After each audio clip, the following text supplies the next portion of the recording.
하나님의 말씀 누가복음 23장. 하나님의 말씀 누가복음 23장 26절부터입니다.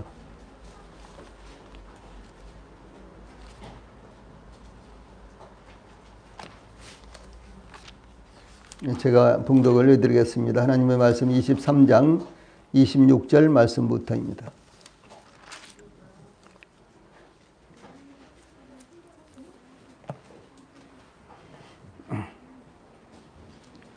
하나님의 말씀 누가복음 23장 26절부터입니다. 제가 봉독을 해드리겠습니다. 그들이 예수를 끌고 갈 때에 시몬이라는 구레네 사람이 시골에서 오는 것을 붙들어 그에게 십자가를 지워 예수를 따르게 하더라. 또 백성과 및 그를 위하여 가슴을 치며 슬피 우는 여자의 큰 무리가 따라오는지라. 예수께서 돌이켜 그들을 향하여 이르시되 예루살렘의 딸들아 나를 위하여 울지 말고 너희와 너희 자녀를 위하여 울라. 보라 날이 이르면 사람이 말하기를 잉태하지 못하는 이와 해산하지 못한 배와 먹이지 못한 젖이 복이 있다 하리라. 그때의 사람이 산들을 대하여 우리 위에 무너지라 하며 작은 산들을 대하여 우리를 덮으라 하리라. 푸른 나무에도 이같이 하거든 마른 나무에는 어떻게 되리요 하시니라. 아멘. 31절 말씀까지 봉독을 해드렸습니다.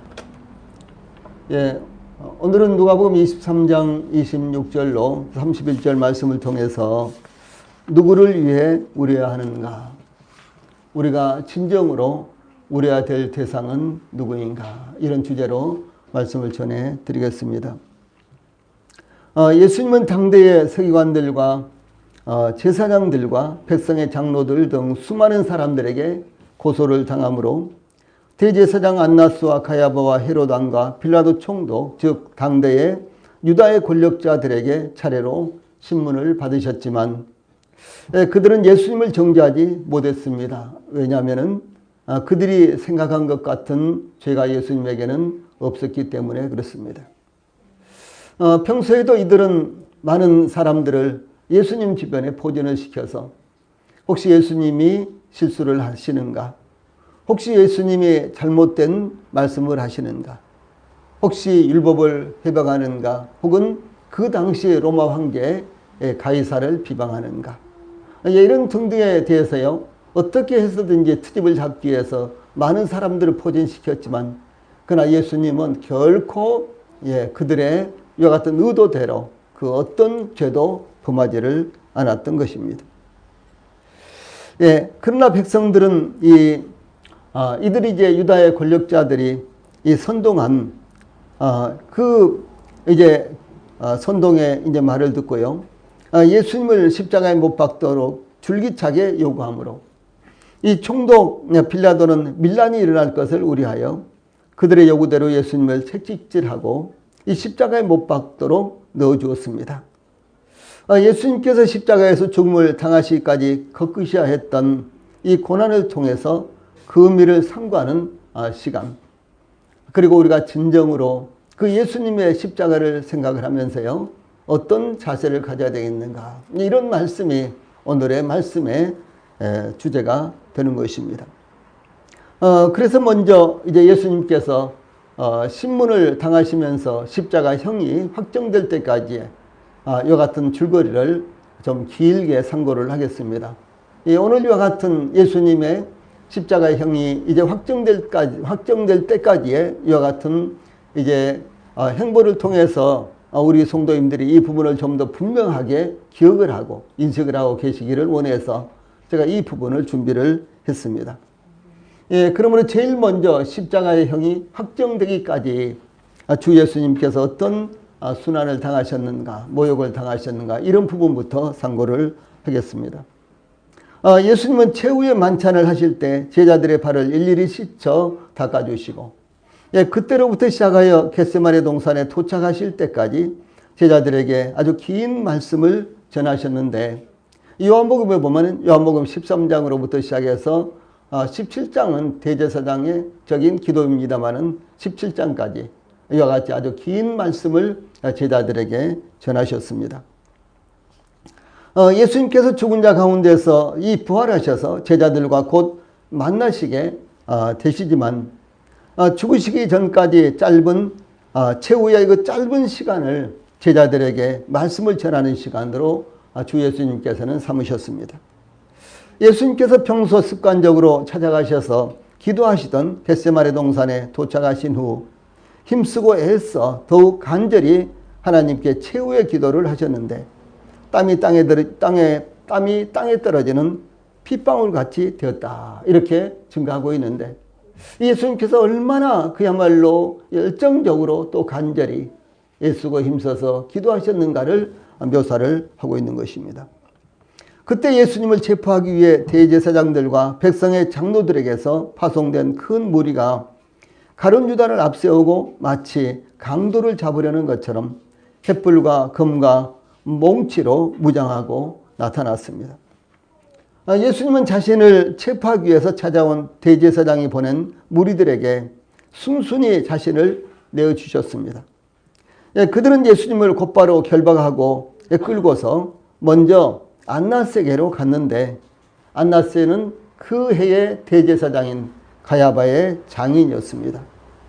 이 안나스는 예수님을 신문했지만은 역시 아무런 죄도 찾지 못하자 예수님을 결박한 그대로 대제사장 가야바에게 보냈는데 이미 서기관과 장로들이 대제사장의 집들 곧 공회에 모여 있었습니다. 그래서 이 안나스는 최초로 예수님을 신문하고 나서 그 예수님을 결박을 한 채 소위 공회에 보냈다. 우리 사도행전을 보면은 공회라는 말씀이 자주 나오죠.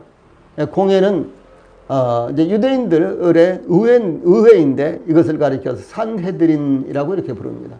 산헤드린 의회. 그래서 이 산헤드린 의회에서 예수님을 재판을 받을 수 있도록 바로 그곳으로 보낸 사람이 소위 안나스라는 그 해의 대제사장인 가야바의 장인이라는 사람이었습니다. 이 가야바는 유대인들에게 한 사람이 백성을 위하여 죽는 것이 유익하다. 자기도 모르는 사이에 그런 말을 했어요. 사실은 이 말씀은 구약성경에 예언된 예수님에 관계된 이와 같은 말씀이죠. 예수님은 단 한 분이 십자가에서 못 박혀 죽으심을 당하심으로 말미암아 모든 죄를 대속하신 이와 같은 놀라운 역사를 이루신 분이십니다. 그런데 이 가야바는 자신도 모르는 사이에 예수님을 죽이자 이렇게 선동하기 위해서 이 말씀을 인용을 한 것입니다. 이 대제사장 가야바는 내가 너로 살아계신 하나님께 맹세하게 하노니 내가 하나님의 아들 그리스도인지 우리에게 말하라. 마태복음 26장 63절에서 이렇게 예수님을 신문하자 예수님께서 내가 말하였느니라. 그러나 내가 너희에게 이르노니 이후에 인자가 권능의 우편에 앉아있는 것과 하늘 구름을 타고 오는 것을 너희가 보리라. 이렇게 대답을 하셨습니다. 그때 대제사장 가야바는 자기 옷을 찢으며 그가 신성모독하는 말을 하였으니 어찌 더 증인을 요구하리요. 보라 너희가 지금 이 신성모독하는 말을 들었도다.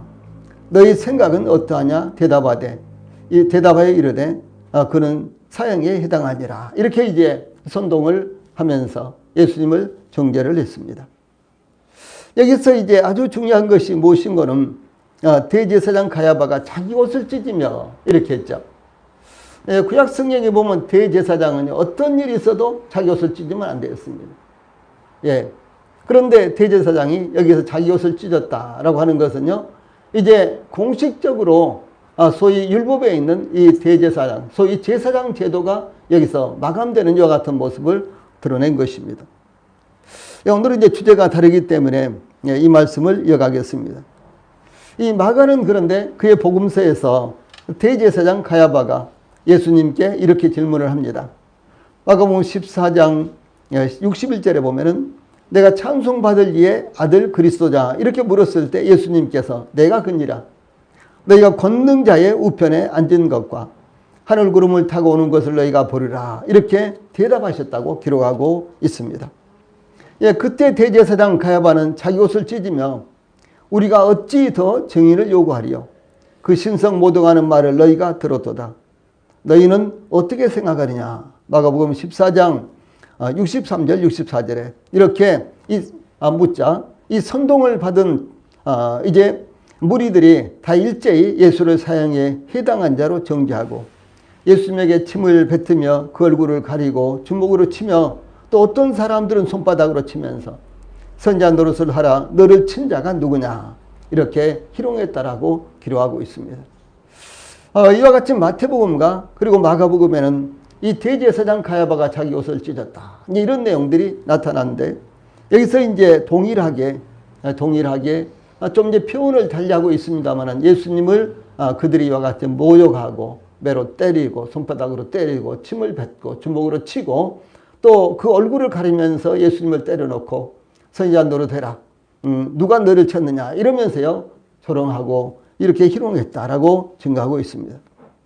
자, 이제 이렇게 이제 계속해서 예수님이 끌려다니면서 이제 고난을 당하셨는데, 이 새벽이 되자 이 대제사장들이 백성의 장로들과 서기관들, 즉 온 공의가 소집이 되어서 의논하고 예수님을 결박하여 끌어다가 총독 빌라도에게 넘겨주었습니다.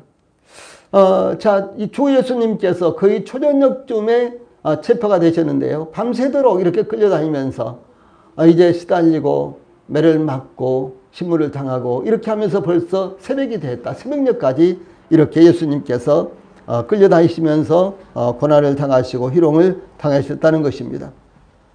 유대인들이 예수님을 끌고 총독 빌라도에게 가서 상소한 것은 유대인들에게는 다시 말해서 유대인의 공회, 이 산헤드린은 여러 가지 종교적인 재판을 다 할 수 있었지만은, 그런데 이 사형 권한이 없었습니다. 그래서 이 사형 권한은 총독 빌라도가 갖고 있었기 때문에 총독 빌라도에게 재판을 받기 위해서 예수님을 죽이려고, 공식적으로 죽이려고 이렇게 지금 한 것입니다.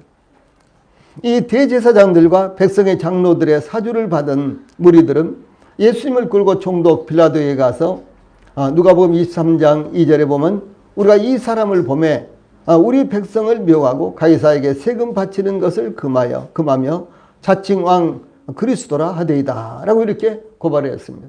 전혀 예수님이 하시지도 않는 이와 같은 언행, 이와 같은 것들을 이제 언급을 하면서 이제 거짓으로 예수님을 모독을 하면서 고발을 한 것입니다.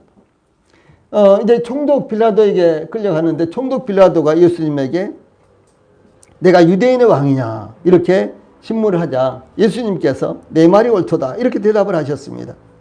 그러나 대제사장들이 여러 가지로 고발을 했으나 예수님께서는 거기에 대해서는 일체 답변하지 않았습니다. 일체 답변하지 않으셨습니다.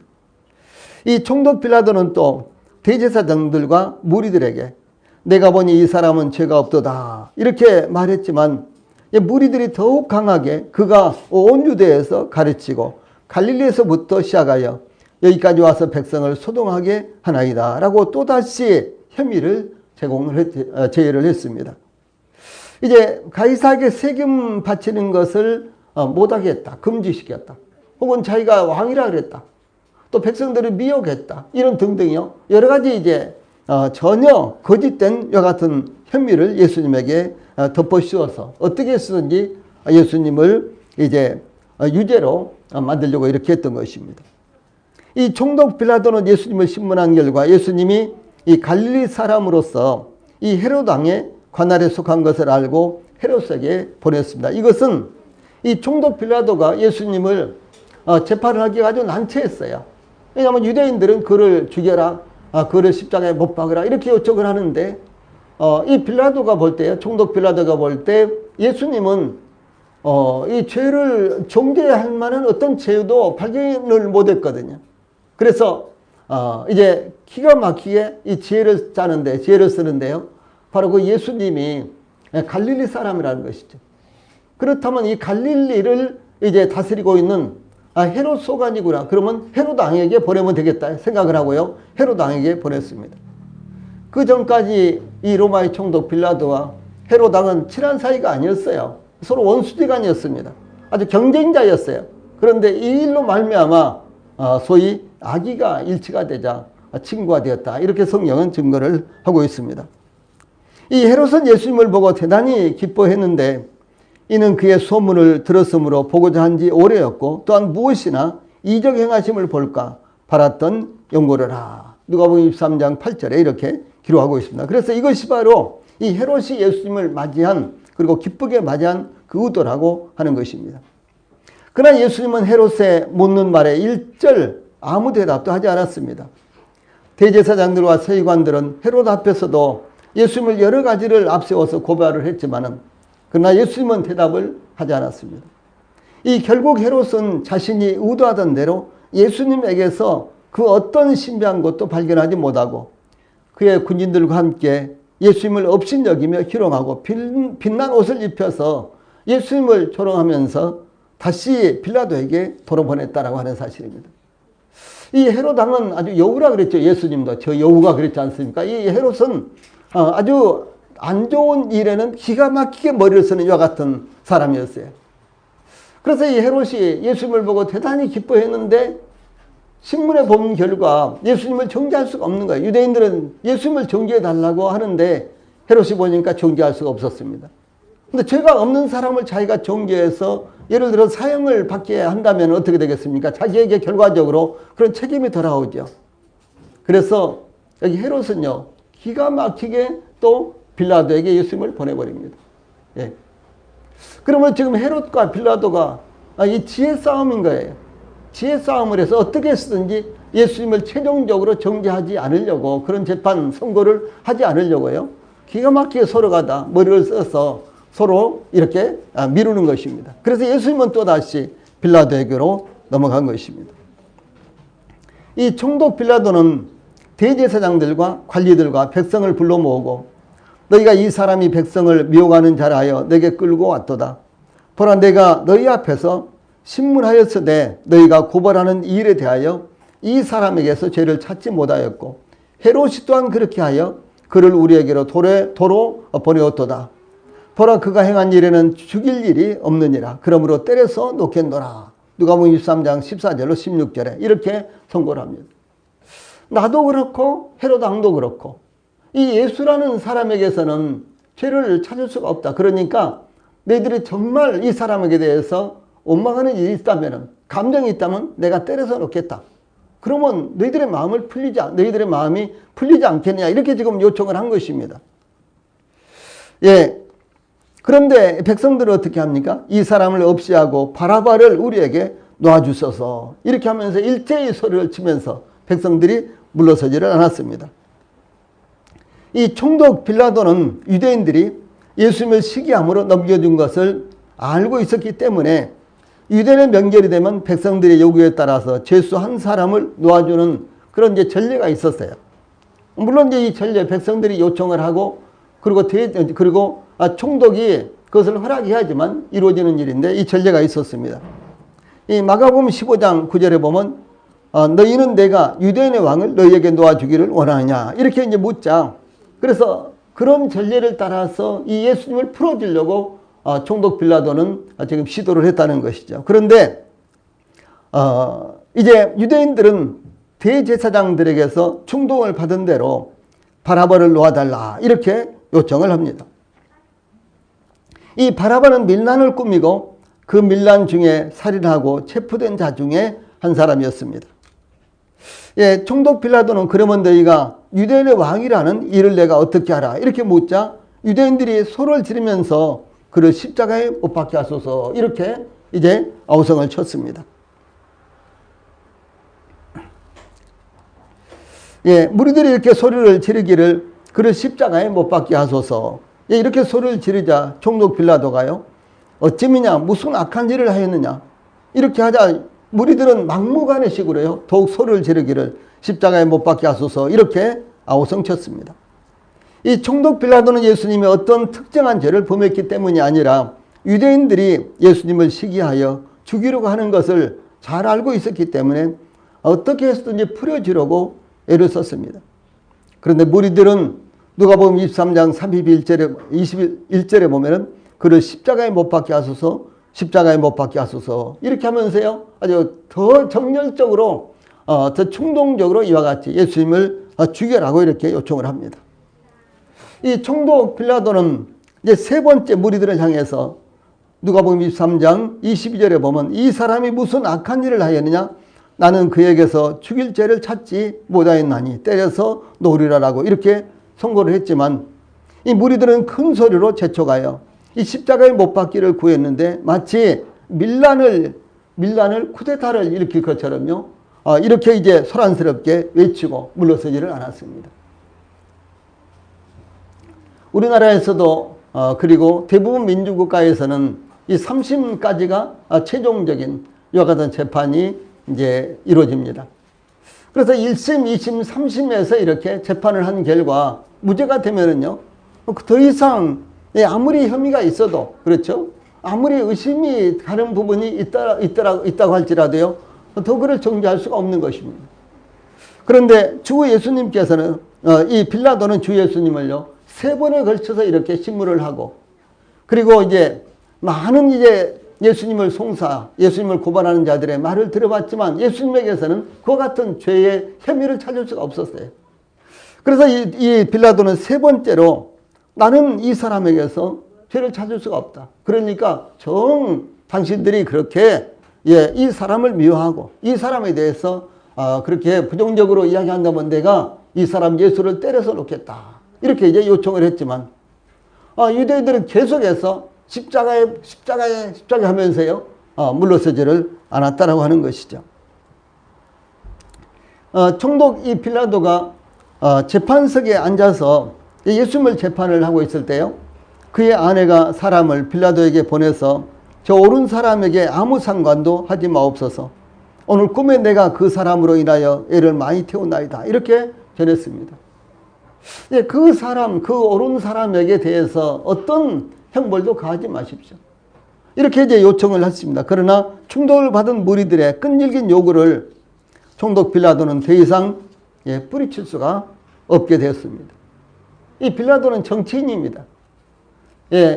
그래서 사실이 아닌데도 불구하고 빌라도는 이 재판을요, 어쩔 수 없이 굽게 할 수밖에 없는 그런 상황이 되었다는 것이죠. 그때 빌라도가 아무 성과도 없이 도리어 밀란이 나려는 것을 보고 물을 가져다가 무리 앞에서 손을 씻으며 이르되 이 사람의 피에 대하여 나는 무죄하니 너희가 당하라. 이렇게 말했습니다. 그때 백성들은 다 함께 그 피를 우리와 우리 자손에게 돌릴지어다. 이렇게 요구하자 총독 빌라도는 바라바는 이 강도, 밀란을 꾸미고 살인 강도를 한 이 바라바는 놓아주고 예수님은 채찍질하고 십자가에 못 박히도록 이렇게 넘겨준 것입니다. 이 유대인들 이들이 그 피를 우리와 우리 자손에게 돌릴지어다 이렇게 요구를 했는데요. 이와 같이 그들이 단순하게 충동을 받아서 선동을 받아서 이렇게 요구를 했지만은 그러나 그 결과는 엄청난 것이었습니다. 역사적으로 유대인들은 그 일로 말미암아 엄청난 희생을 치러야 됐습니다. 그리고 지금까지도 그들은 이와 같은 희생을 치르고 있고요. 앞으로도 그리고 대환란 때까지도 이와 같은 희생을 그들은 치를 수밖에 없는 그야말로 아주 운명적인 이와 같은 말을 그들 스스로가 하고 말았던 것입니다. 이 로마의 군병들 즉 십자가형을 집행할 군병들은 예수님에게 십자가형이 확정되자 예수님을 끌고 브라이도리온 즉 안토니아 요새의 관정으로 이 브라이도리온 이 말은요 이 빌라도가 있는 이 총독 관제를 가리켜서 혹은 재판석을 가리켜서 이렇게 부릅니다. 그래서 이 브라이도리온 즉 안토니아 요새의 관정으로 끌고 가서 예수님에게 자색옷을 입히고 가시면류관을 엮어 씌우고 유대인의 왕이여 평안할지어다 이렇게 하면서 예수님께 격려하고 그 앞에 꿇어서 절까지 했습니다. 이런 행위는 로마의 황제 가이사에게 아베 가이사, 그러니까 아베 가이사, 아베 마리아 뭐 이런 노래가 있잖아요. 아베 가이사, 즉 황제 만세라고 칭송하는 것으로서 이 로마의 군병들은 예수님을 가짜 왕으로 여겨서 희롱하고 거짓 예의를 표하는 이와 같은 행위였습니다. 그러니까 이 군병들이 예수님 앞에 이와 같이 가짜 예를 행한 것은 아주 가장 모욕적이고 치욕적인 이와 같은 조롱을 했다, 희롱을 했다라고 하는 것입니다. 또한 이 군병들은 갈대로 예수님의 머리를 치며 얼굴에 침을 뱉으며 주먹으로 치고 어떤 사람은 예수님을 손바닥으로 때리며 그리스도야 우리에게 선지자 노릇을 하라. 너를 친 자가 누구냐. 이렇게 비웃으면서 채찍으로 사정없이 예수님을 쳤습니다. 이 로마의 군병들은 이와 같이 예수님에게 희롱을 당한 후 예수님에게 입혔던 자색 옷을 도로 벗기고, 이 자색 옷은 왕이 입는 색깔의 옷이에요.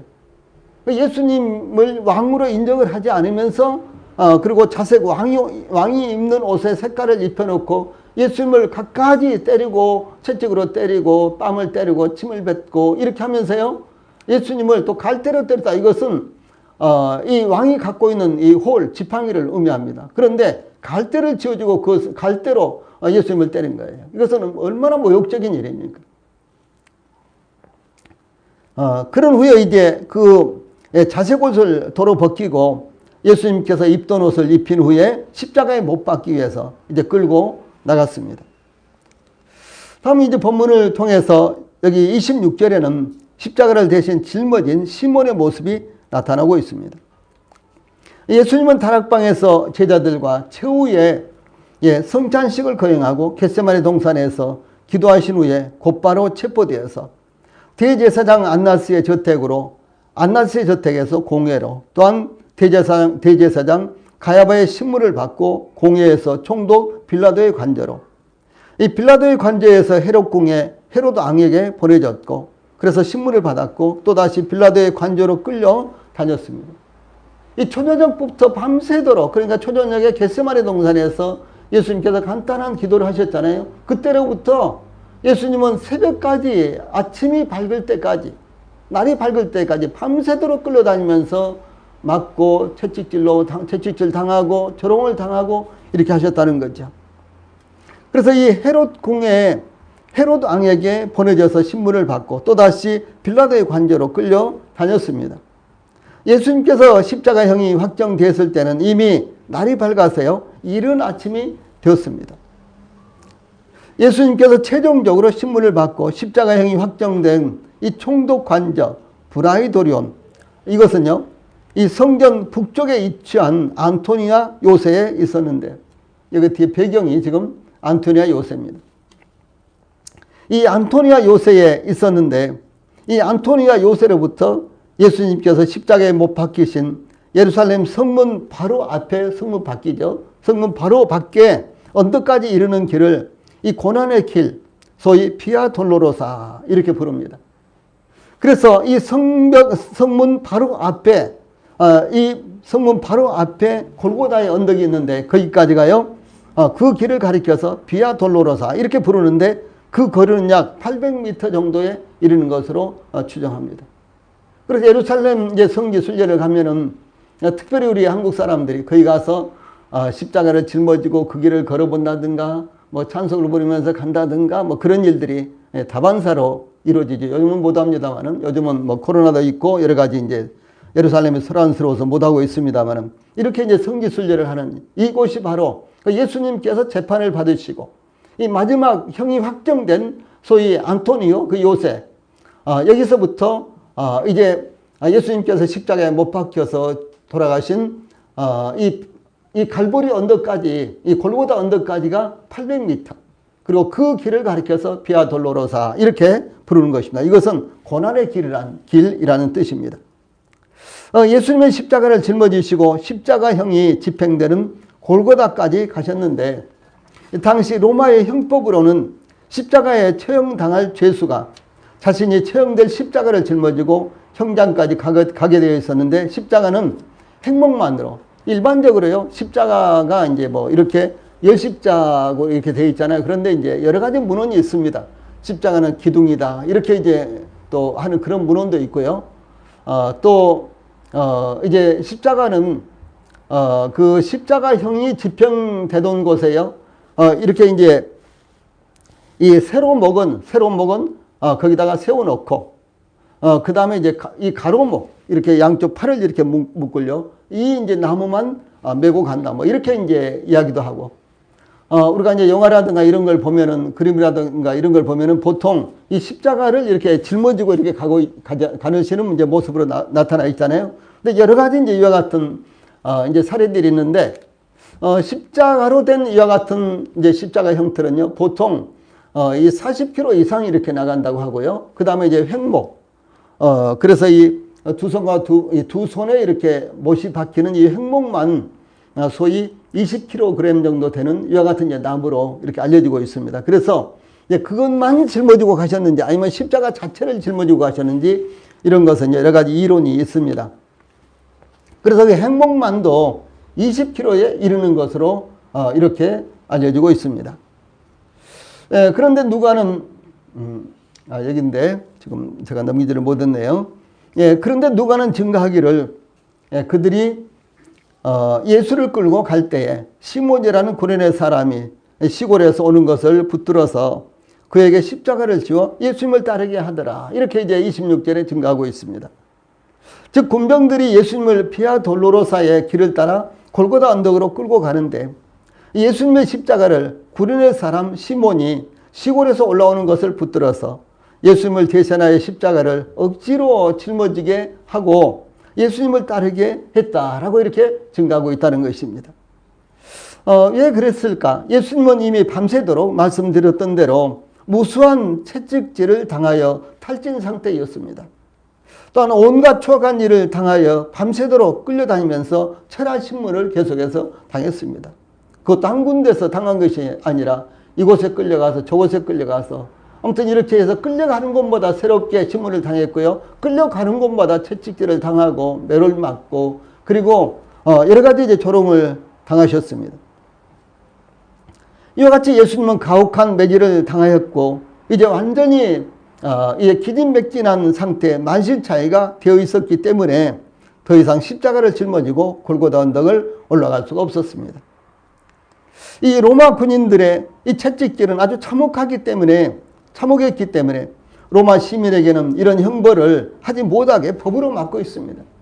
그래서 이 로마에서 십자가형을 허용하는 이와 같은 대상들은요, 로마 지배하에 있는 소위 로마 시민권을 가진 사람들에게는 허용을 하지 않았어요. 로마 지배하에 있는 다른 로마 시민권이 없는 사람들에게만 십자가형을 허용했습니다. 그래서 이 십자가형은 굉장히 가혹한, 이 형벌 가운데도 가장 가혹한 이와 같은 형벌입니다. 오늘날 이제 그 사형을 이제 집행하는 이와 같은 나라들이 참 많지요. 가까운 일본도 사형이 계속해서 집행이 되고 있고요.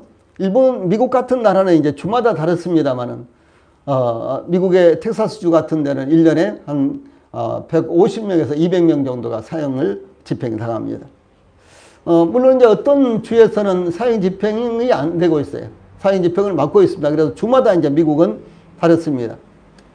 그런데 이제 이게 어떤 식으로 이제 사형을 시키느냐. 예를 들어서 이제 이슬람 국가 같은 경우는 지금도 대단히 비참한 방법으로 이제 사형을 집행을 하는데 뭐 돌로 때려서 죽는다든가, 내지는 또 참수형, 칼로 목을 쳐서 죽인다든가, 이런 등등 이제 사형을 집행을 하는데, 이 사형을 집행하면서까지도 최종적으로 고난과 고통과 부끄러움을 당해야 되느냐? 이것은 인권유린이다. 이렇게 함으로 이제 총살을 시킨다든가, 아니면 전기 충격으로 순간적으로 죽인다든가, 뭐 이런 식으로 이제 좀 많이 이렇게 하고 있습니다. 그런데 이 십자가형을 받는 것은 그 어떤 사형 이 집행 방법보다도요, 가장 악하고 가장 고통스럽고 가장 부끄러운 일입니다.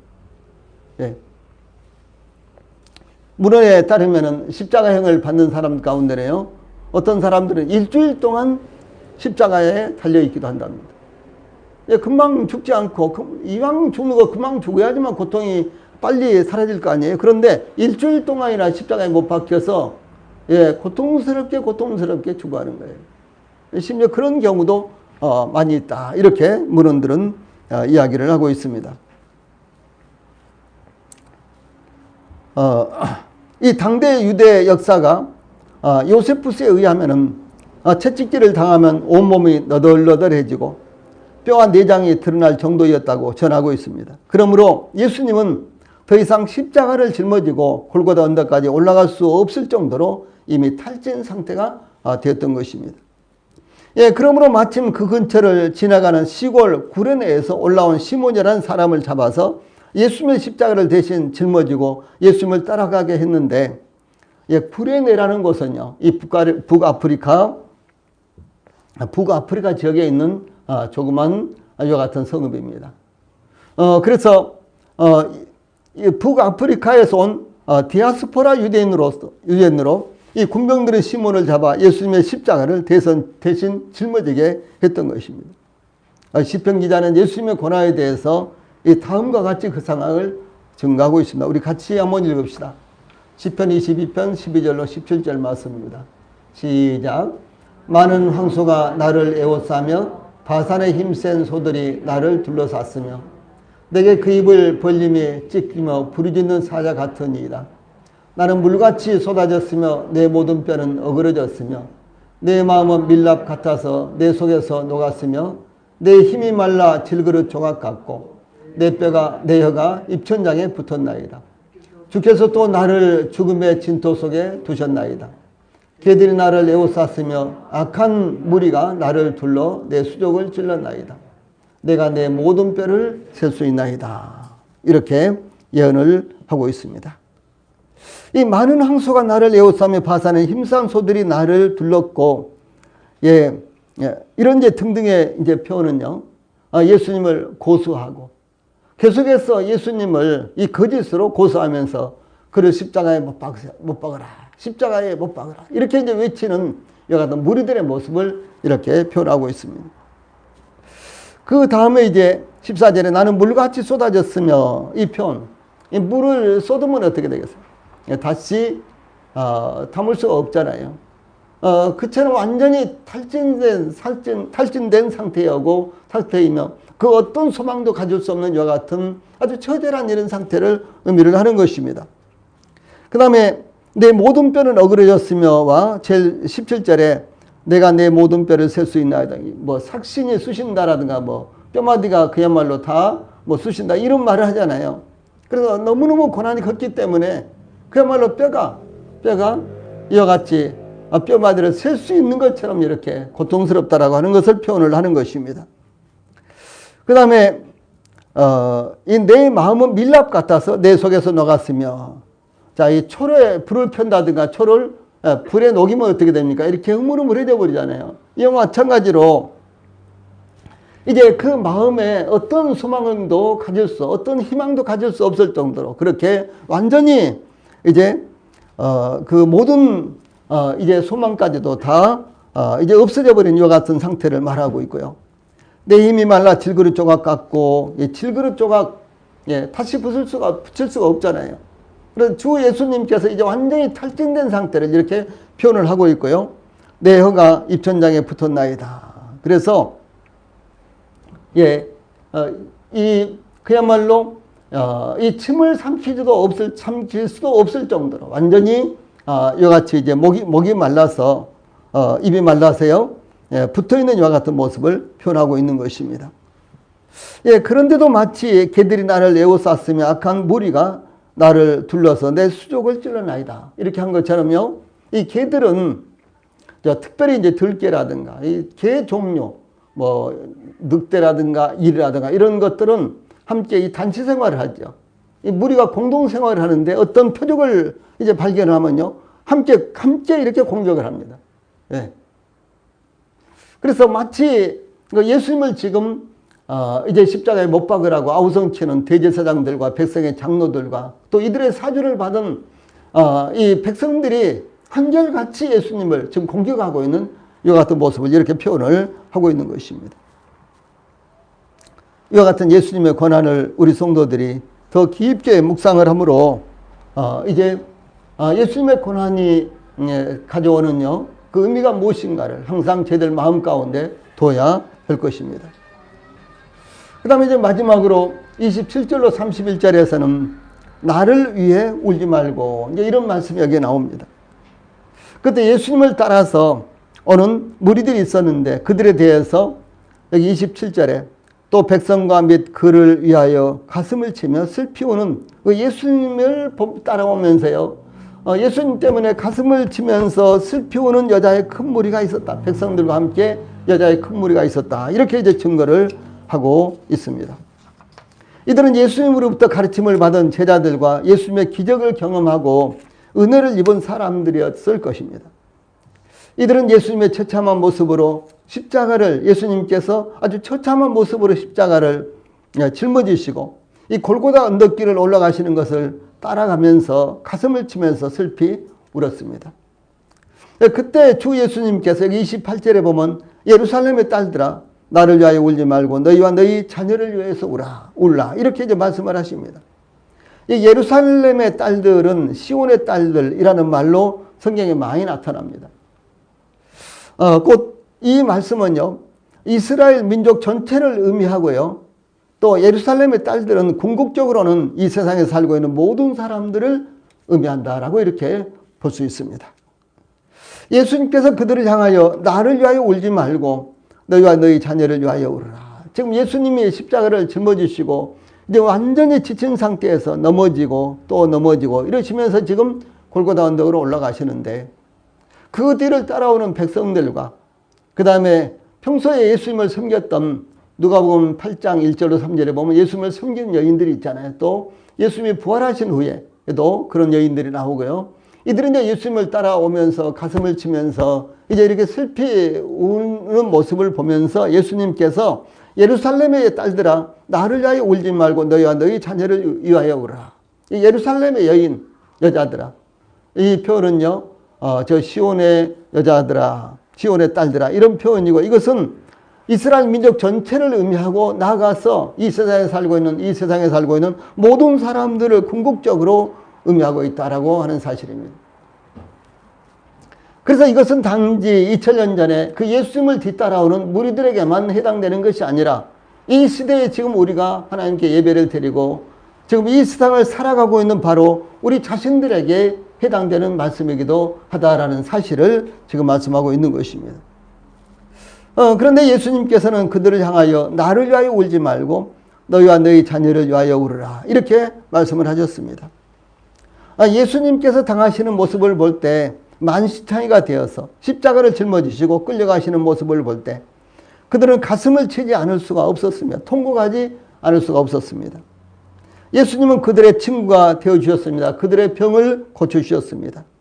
그들에게 있는 귀신을 쫓아내 주시기도 하셨습니다. 또한 구원의 말씀을 전하심으로 영원한 소망을 그들에게 갖게 하셨습니다.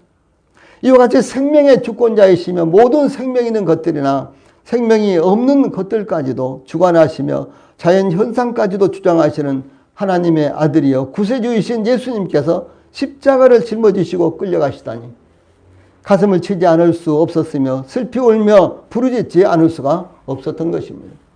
그런데 예수님께서는 이와 같이 처참하게 지금 십자가를 짊어지고 이제 골고다 언덕을 올라가고 있는 나를 위하여 울지 말고 너희와 너희 자녀를 위하여 울으라 이렇게 말씀을 하신 것입니다. 예수님께서 나를 위하여 울지 말고라고 말씀하신 것은 예수님의 처참한 모습이 단지 안타까워서 고난당하는 것이 안쓰러워서 혹은 인간의 죄악이 너무나 깊어 가슴을 치며 우려하는 것보다도 더 중요한 의미가 있다라고 하는 것을 말씀하신 것입니다. 나를 위해서 슬퍼하고 가슴을 치며 우는 것보다도 더 중요한 의미가 있다. 진짜로 우려야 될 대상이 있다. 이렇게 지금 예수님께서 말씀을 하신 것입니다. 예수님의 고난과 죽음은 인류의 구원을 위해서 피할 수 없는 길이었습니다. 그것은 슬퍼하고 가슴을 치하는 일이었지만 예수님의 고난은 사실상 불가피한 것이었습니다. 그러므로 예수님의 모습을 보면서 애통해하고 가슴을 치면서 슬피 우려하는 관심의 대상은 예수님이 아니라 예루살렘의 딸들이요 이스라엘의 백성들이요 온 세상을 살아가고 있는 사람들이다라고 하는 것입니다. 즉 하나님께서 그 아들을 세상에 보내심으로 세상 죄를 대신 담당하신 그리고 대신 담당하시기 위해서 십자가에서 처참하게 죽게 하셨는데도 그 사실을 깨닫지 못하고 가슴을 치지 않는 사람들을 향해서 가슴을 치며 우려한다라고 하는 것을 의미를 하는 것입니다. 심지어 예수님께서는 십자가에서 못 박혀 죽음을 당하시면서까지도 아버지여 저희를 사하여 주옵소서 자기 하는 것을 알지 못합니다. 이렇게 기도하셨습니다. 예수님께서 십자가에 못 박혀 죽으시면서까지도 예수님께서 이 십자가의 의미를 알지 못하고 예수님께서 성육신 하셔서 세상에 오신 그 의미를 알지 못하는 사람들을 위해서 예수님께서 기도하셨다. 바로 그들을 위해서 우리도 우려야 된다라고 하는 사실을 말씀을 하는 것입니다. 예, 그러므로 예수님께서 기도하시는 대상들을 위해서 가슴을 치며 우리가 슬피 우려야 한다라고 하는 사실입니다. 우리도 예수님을 생각하면 고맙고도 십자가의 고난을 생각하면 마음이 아프죠.